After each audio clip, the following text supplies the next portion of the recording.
Jaden Hardy was one of my favorite high school basketball players to watch. He was an electric scoring guard who I thought had better all-around potential than given credit for.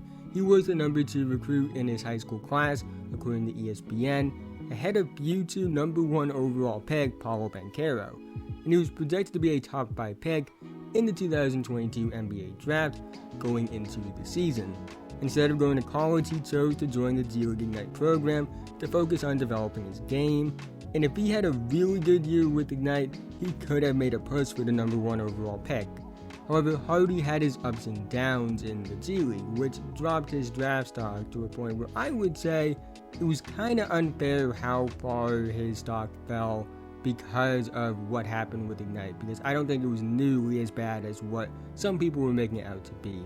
Because even with his struggles, I still thought he was a first-round prospect that I would have taken as high as the late lottery based off his scoring tools, and realistically, in that mid to late 20s range was where I thought a team would pick him up.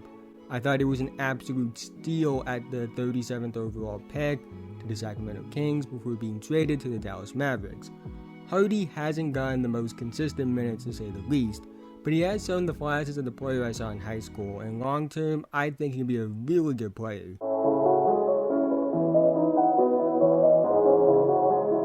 On the surface, Jaden Hardy isn't putting up the most impressive numbers in the world: 7.9 points per game, 1.6 rebounds per game, and 1.1 assists per game, 41.6 field goal percentage, 36.4 3-point percentage, 84.1 free throw percentage.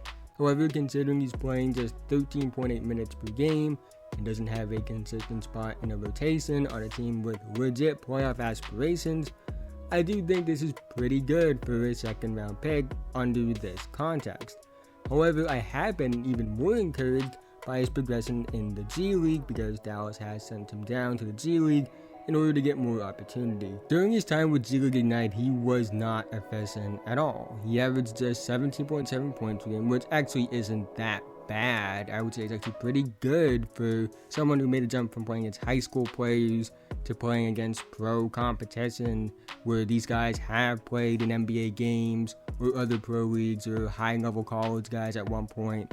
But he did have a 48.2 true shooting percentage across those 12 Showcase Cup games with Ignite. This season with the Texas Legends, he averaged 28.8 points per game on a 79.9 true shooting percentage across 11 of those games.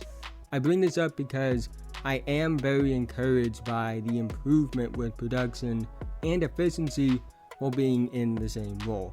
I don't think Hardy will be at the near 30 point per game scorer on arguably the greatest efficiency of all time, but I do think the fact that he has shown improvement with the efficiency and the production on its own is very encouraging, considering, again, he's basically playing the same role. When it comes to the tape, Hardy is a very gifted shot creator, and it's at a level that you don't see that often in young players.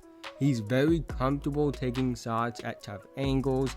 He has a really good handle, in my opinion. He actually creates space pretty well. He's able to string together combos and counters at a pretty decent level. He has a good shot for him that I think gives him flexibility because it is effective in both a standstill and off movement sort of way.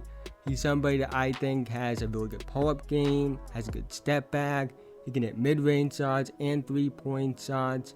And one thing I'm very encouraged by on tape is how deliberate he is with his moves. I don't feel like he has a lot of wasted movement in his shot creation, which is an area I think he's improved on a lot over the years.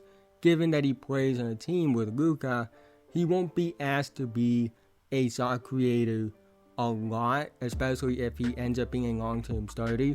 But I do think that is a valuable skill to have when it comes to being a potential long-term second unit creator. Now, I still think he has some shot selection problems, which has been a problem with him since high school. However, when it comes to young scoring guards, especially ones that are as gifted as Hardy is as shot creators, I'm not too worried about shot selection. For me, it's all a part of the process for them And a lot of them will have bad shot selection entering the league because in high school they can do whatever they want because they're just so much better than everyone else. In college, if they find success, they will be able to just act like, hey, I can hit any shot and try anything. And that disconnect between the ability to make a tough shot and knowing when to take a tough shot is always evident in players that's gifted at the guard spot when it comes to scoring. However, at the same time, I do think Hardy's shot selection has improved. I think part of it is because he understands his role and understands what he needs to do in order to get minutes at a consistent rate down the line. But I also think struggling in the G League really showed Hardy what the NBA is going to be like. And it showed him that he's not going to be able to do what he did in high school all the time, where it was easy to string together a bunch of combos and get an open look. It's not quite that easy in the NBA, and I do think the best thing that happened to him in terms of improving shot selection at a young age was struggling and learning that, yeah, this is just not going to work all the time. It can work. He's proven it with some of the performances he's had this season, where he has hit tough shots, but overall, I do think he's learned at a quicker rate that what you need to do in the NBA isn't the same as what it was in high school. The more concrete area I think needs improvement is his finishing ability. It's actually pretty interesting because he's good at drawing fouls. He's averaging 5.6 free throw attempts per game. In the 9 games, he's gotten at least 20 minutes in the NBA this season. Almost 6 free throw attempts per game and 29.3 minutes per game is impressive as a rookie. Granted, it's a smaller sample size, but drawing contact is not something you just randomly go on a hot streak of. It takes sustainable tools and intangibles to draw fouls, and Hardy has those tools, and it's evident on tape. However, at the same time, he's wildly erratic as a finisher.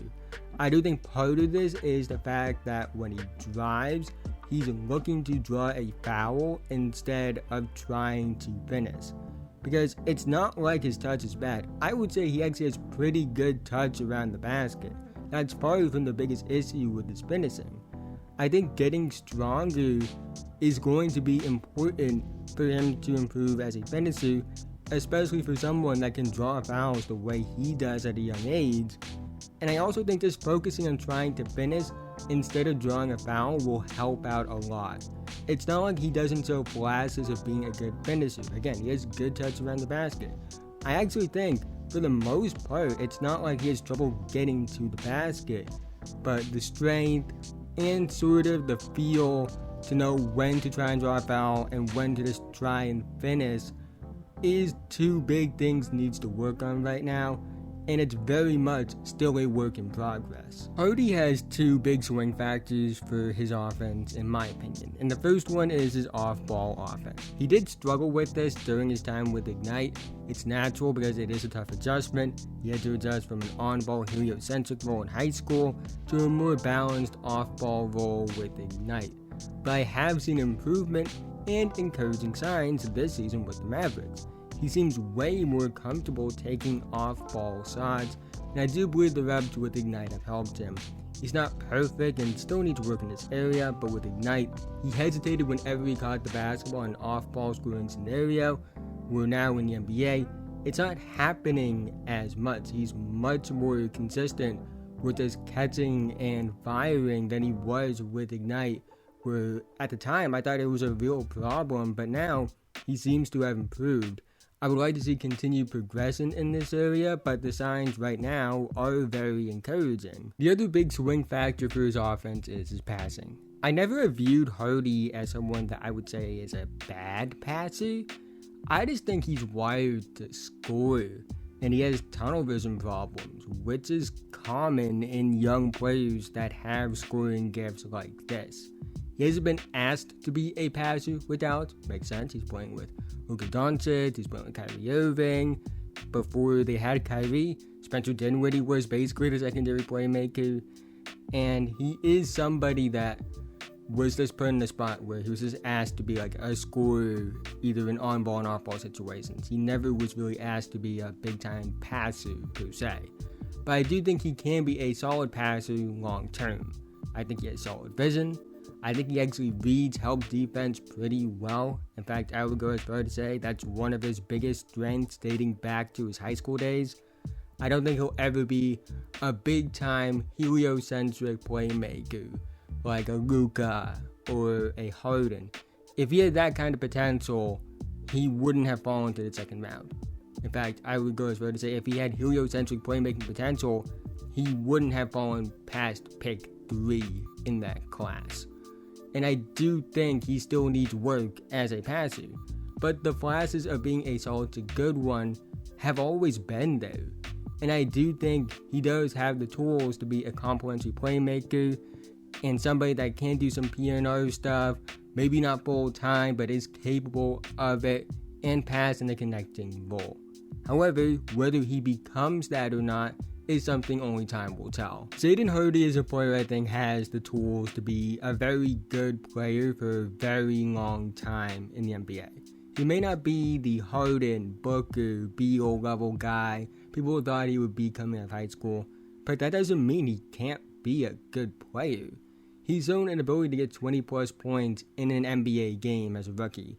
He's shown an on-ball creating skill that most players this young don't have. He's shown he's capable of drawing fouls in a way that most guards don't show at this stage of their career.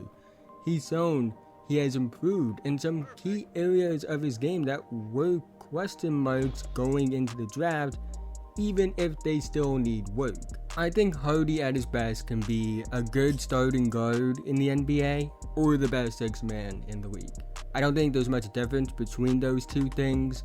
I just think that in a role as a sixth man, he'll have more opportunity, but he can be a really good starter as well. I think he would put up better numbers as a rookie on a worse team, but I don't think that would change my outlook on his potential. At his best, I think he put up around 16 to 18 points a game, 4 rebounds a game, and 3 to 5 assists per game on decent efficiency. He can be more than just a guy who chucks up shots and gets hot every once in a while. He has tools to be a legitimately effective scoring guard in this league. And I also think teams picking in the first round from his draft class in that late lottery to mid-first to late first round and definitely the second round are going to look back and realize that he was the one that got away. But that's the end of this video. If you made it to this point, thank you so much. Again, if you haven't already, like, subscribe, hit notification bell to be notified whenever I release a video. If you like basketball, I really think you would love this channel because I make videos about basketball all the time, NBA draft, NBA in general, WNBA once the season starts up. So if you just love basketball in general, I really think you enjoy this, and doing those two things will be a big help to me because it helps me out a lot in the YouTube algorithm, helps more people find my videos, and in turn helps my channel grow so I can make more content for you guys consistently moving forward. But with that being said, have a nice day, and I'll see you guys in the next one.